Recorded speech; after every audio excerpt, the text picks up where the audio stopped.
లక్షల్లో జీతం, అదీ ఒక ప్రభుత్వ ఉద్యోగం. వినడానికి చాలా ఆసక్తిగా ఉంది గదా, కానీ చాలామందికి దీని గురించి తెలీదు. సరే, మరి ఈరోజు మనం సరిగ్గా అలాంటి ఒక ప్రత్యేకమైన, చాలా విలువైన ప్రభుత్వ ఉద్యోగం గురించే మాట్లాడుకోబోతున్నాం. అసలు ఈ ఉద్యోగ ప్రకటన ఇచ్చిందెవరో తెలుసా? ఏదో ఒక మామూలు సంస్థ కాదు. ఏకంగా 1873లో స్థాపించిన ముంబై పోర్ట్ అథారిటీ. అంటే చూడండి, ఎంత చారిత్రాత్మకమైన, ప్రతిష్టాత్మకమైన సంస్థో. మరి అలాంటి చోట ఒక కీలకమైన పదవి అంటే దాని ప్రాముఖ్యత ఏ రేంజ్లో ఉంటుందో మనం ఊహించుకోవచ్చు. ఇంతకీ ఆ ఉద్యోగం పేరేంటో తెలుసా? Chief asset monetization officer. ఈ పేరేంటి, భలే కొత్తగా, కొంచెం కష్టంగా కూడా ఉంది అనిపిస్తోంది కదా.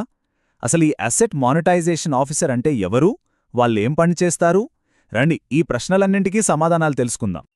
అయితే ఆ ఆఫీసర్ ఏం చేస్తారో తెలుసుకోవాలంటే ముందుగా మనం అసెట్ మానిటైజేషన్ అనే పదాన్ని అర్థం చేసుకోవాలి. అదేంటో తెలిస్తేనే ఈ ఉద్యోగం ఎంత ముఖ్యమో మనకు తెలుస్తుంది.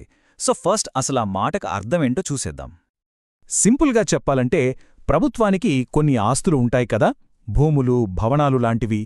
వాటిలో కొన్నింటిని పెద్దగా వాడకుండా వదిలేస్తారు. వాటినుంచి ఎలాంటి ఆదాయం రాదు. అలా వృధాగా పడి ఉన్న ఆస్తుల నుంచి డబ్బు సంపాదించే ప్రక్రియనే అసెట్ మానిటైజేషన్ అంటారు. చాలా సింపుల్ కదా. ఇంకా బాగా అర్థం కావాలంటే, ఇది దాచిపెట్టిన నిధిని వెలికి తీయడం లాంటిదనమాట. అంటే ఎక్కడో ఖాళీగా పడి ఉన్న ప్రభుత్వ భూములు, పాతబడిపోయిన భవనాలు, ఇలాంటి వాటన్నింటినీ గుర్తించి వాటిని డబ్బు సంపాదించి పెట్టే వనరులుగా మార్చడమే దీని వెనకున్న అసలు ప్లాన్. రైట్. అసెట్ మానిటైజేషన్ అంటే ఏంటో మనకొక ఐడియా వచ్చింది. మరి ఈ ఆఫీసర్ పని ఏంటి? వాళ్ళ మిషన్ ఏంటి? వాళ్ళు ఏం చెయ్యాలి? ఇప్పుడు ఆ బాధ్యతలేంటో ఒక మాస్టర్ ప్లాన్ లాగా స్టెప్ బై స్టెప్ చూద్దాం. మొత్తం 5 స్టెప్స్ ఉన్నాయన్నమాట ఈ ప్రాసెస్లో. ఫస్ట్ స్టెప్, పోర్టుకు సంబంధించిన ఆస్తులన్నింటినీ ఒక లిస్టు తయారు చేయాలి. భూములు, భవనాలు అన్నీ.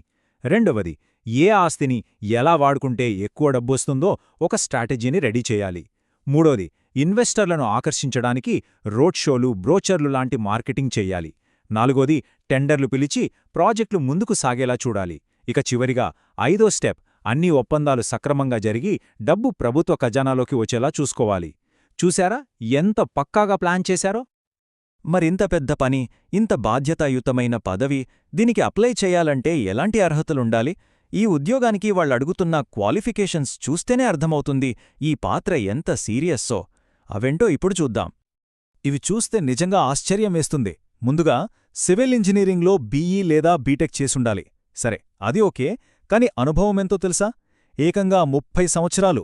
అది పోర్ట్ సెక్టర్లో అయితే ఇంకా మంచిదే. భూమిని మానిటైజ్ చేసిన అనుభవం ఉంటే ప్లస్ పాయింట్ అంట. వయసు కూడా 65 ఏళ్లకు మించకూడదు. దీన్ని బట్టి క్లియర్గా అర్థమవుతుంది గదా, ఇదేదో ఫ్రెషర్స్ కోసం కాదు, చాలా అనుభవమున్న ఒక వెటరన్ కోసం వెతుకుతున్నారని. ఓకే, క్వాలిఫికేషన్స్ అన్నీ చూశాం. ఇప్పుడు అందరూ ఎంతో ఆసక్తిగా ఎదురుచూసే విషయానికి వద్దాం. అదే జీతం. ఇంత కష్టమైన ఉద్యోగానికి జీతం ఎంతిస్తారు? ఇక్కడ జీతం విషయంలో ఒక ఇంట్రెస్టింగ్ పాయింట్ ఉంది. అదేంటో వివరంగా చూద్దాం రండి. ఈ ఉద్యోగానికి నెలకిచ్చే ఫిక్స్డ్ జీతం 1,70,000 రూపాయలు. ఇందులో అన్ని ఎలవెన్సులు కూడా కలిసే ఉంటాయి.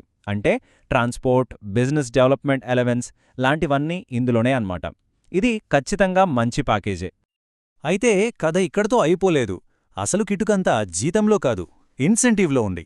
అంటే వాళ్ల పనితీరు బట్టి అదనంగా డబ్బులొస్తాయి. ఉదాహరణకు చూడండి, వాళ్ళు డీల్ చేసిన ప్రాజెక్ట్ వల్ల సంవత్సరానికి 5 కోట్ల కంటే ఎక్కువ లీజ్ వస్తే ఆ ఆఫీసర్కు వన్ టైం బోనస్గా 3 లక్షల రూపాయలిస్తారు.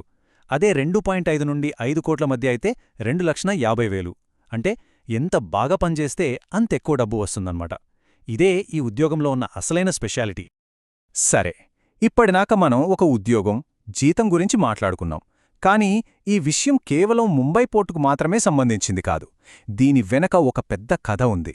ఒక పెద్ద మార్పుకు ఇదొక సూచన లాంటిది. అంటే ఈ చీఫ్ అసెట్ మానిటైజేషన్ ఆఫీసర్ అనే పదవి కేవలం ఒక జాబ్ మాత్రమే కాదు.